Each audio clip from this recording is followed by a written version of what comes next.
Last week, we got the Lavos Prime access, and I don't know about you, but this one was a big W in my books. We already talked about Lavos Prime himself, as well as the absolutely stellar Pseudo Prime, so today, how about we also take a look at his signature melee, the Dual Zoren Prime. How good are they? Are they special in any way? Spoilers, yes. And of course, I also got builds. Big shout out to all our generous channel members who helped me keep the lights on, and now, let's get to the chopper. Alright. After this totally not cringe-worthy Arnold Schwarzenegger impression, how about we start talking a bit about the basics, what is the Dual Zoren Prime, how does it work, and what do you need to know about it? First of all, the Dual Zoren Prime are dual swords and therefore part of a relatively big subgroup of melee weapons in Warframe. And of course, as the nature of double weapons dictates, it also happens to be a melee with a quick attack speed. In fact, the Dual Zoren Prime is actually one of the very fastest attacking dual swords in the game, only outdone by the KnightmareFrame Prime, which happens to be a tad bit faster. Being a dual sword, that means the Dual Zoren Prime have access to 4 different stances, albeit one is conclave only, so we're not going to talk about it in this video, and that leaves us with Carving Mantis, Crossing Snakes, and Swirling Tiger. Now, if you ask me, then Swirling Tiger and Crossing Snakes are the ones to look out for here. Swirling Tiger has a lot of force slash procs, and therefore if you want to go for a bleed build, this is the stance for you, and it just so happens to also have the right polarity. However, in case you don't really care for crit and you just want to deal as much raw damage as possible, then my personal choice would be Crossing Snakes. Let's now also take a look at the Dual Zoren Prime stats, where we have not only a high attack speed, but also very good critical performance with a 30% crit chance and this is the special trait, a 3.2 times crit damage multiplier. This is the highest crit damage multiplier across all dual swords in the game. The status chance of 22% is definitely also respectable, so we're looking at a good package here, but it should be mentioned, compared with other dual swords, there are better options in terms of pure status. Same also goes for the damage, where 140 is just somewhere in the middle field for dual swords, but at least a fat 90% of this happens to be slash, and this is definitely very desirable. But before we go on, we also need to talk about the elephant in the room, and that would be the Dual Zoren Prime special trait, that being that if you do a slide attack while being in the air, this will give you a massive speed boost forward. Now, in terms of on-field performance and damage output, this totally doesn't matter at all. However, and I'm sure many of you are aware of this is just kind of a nice nostalgia treat to a tactic called coptering, which back in the day, a long time ago, before we even had bullet jump in Warframe, was a movement technique that people would use with their melee weapons to move through the level at a much faster pace. Unfortunately, I don't have any own gameplay from that era because I didn't play back then, but this coptering was basically the reason why we got bullet jump in the first place, because this movement technique was kind of a bug abuse and not intentional, so when the devs saw it, they decided to not just patch it out, but replace it with an actual mechanic, and that is how we happened to get bullet jumping. And as always, if you could maybe drop a little like for the video, that would be super nice because it helps me big time with the YouTube algorithm, so cheers so much for your support. And now history lessons over, let's rather compare the Dual Zoren Prime to some other weapons to see how it holds up. Now, in my recent Pseudo Prime video, I compared the Pseudo Prime to the normal Pseudo to see if the Prime was a worthy upgrade over the normal version. However, in case of the Dual Zoren Prime, it doesn't really make sense to compare it to the normal Dual Zoren, because the normal Dual Zoren,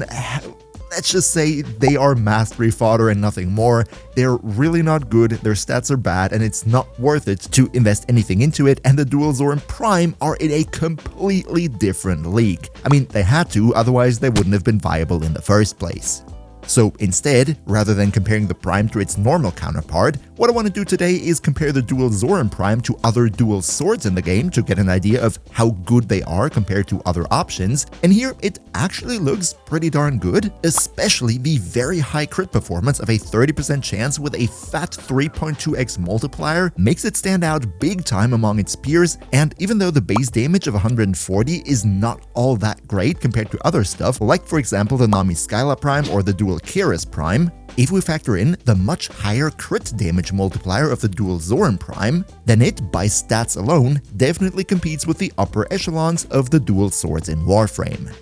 Now, to be fair, the status chance of 22% for the Dual Zoren Prime, why it's not bad and can definitely be built for, there are other dual swords with much higher status chance. For example, the MHBlacky Prime with a fat 34%. However, once we factor in that for the Dual Zoren Prime we have a 90% slash percentage, whereas for the MHBlacky Prime the percentage is only 70%, that means at the end of the day, the differences in how many slash procs we're dealing aren't as big as it might seem just from looking at the status chance alone. And what's more here is that due to the fact that all of these are dual swords, that means they have access to the Swirling Tiger stance, which adds forced proc slashes, meaning even with a lower status chance, dual swords will always be able to slash if you want to, and therefore I would say the 22% status chance for the Dual Zoren is not that much of a negative when comparing it to the other dual swords, as it might seem.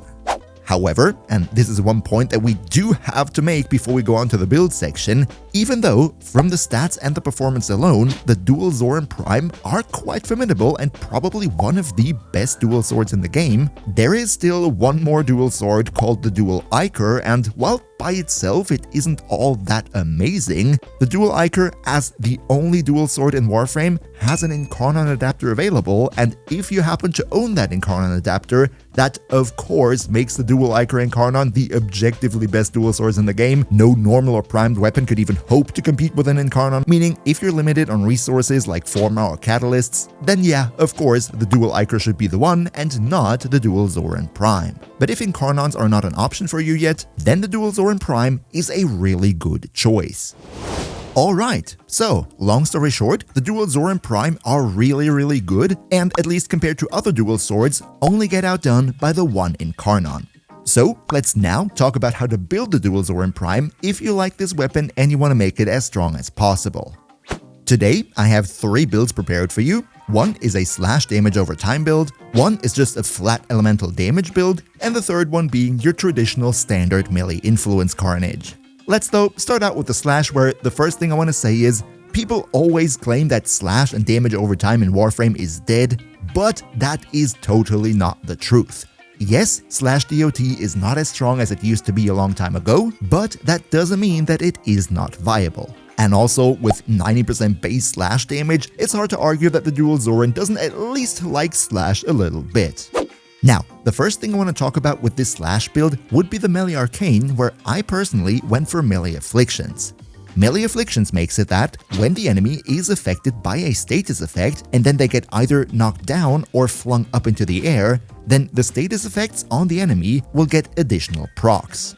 The reason why this is so good for our slash build here would be the stance Swirling Tiger, because not only does it inflict forced slash procs, but it also knocks down the enemies, therefore activating melee afflictions, adding even more slashes, and in combination with all the crit performance that this weapon has, as you also see in the background right here, the bleeds happen to be pretty darn strong, easily taking care of base level Steel Path up to, I would say, level 300-ish.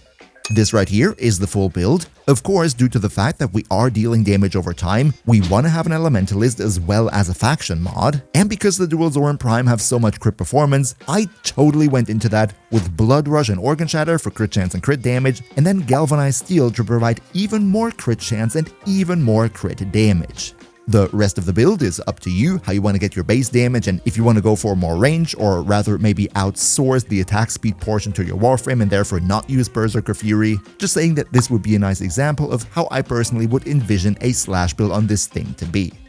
Up next, we have this build right here, which would be the quote-unquote raw elemental damage build, where we just go for corrosive and a lot of it. I don't want to talk all too much about it, because I think it's the weakest build in today's video, but if you specifically want to make use of the Crossing Snake stance, then this is something that I threw together.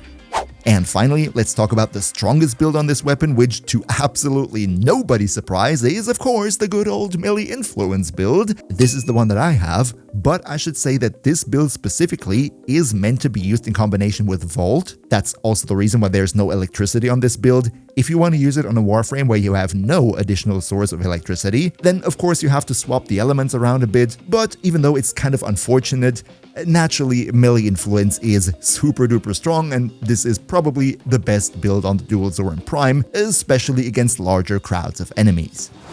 And if you now want to know more about the rest of the Lavos Prime access, then you can find those videos right here.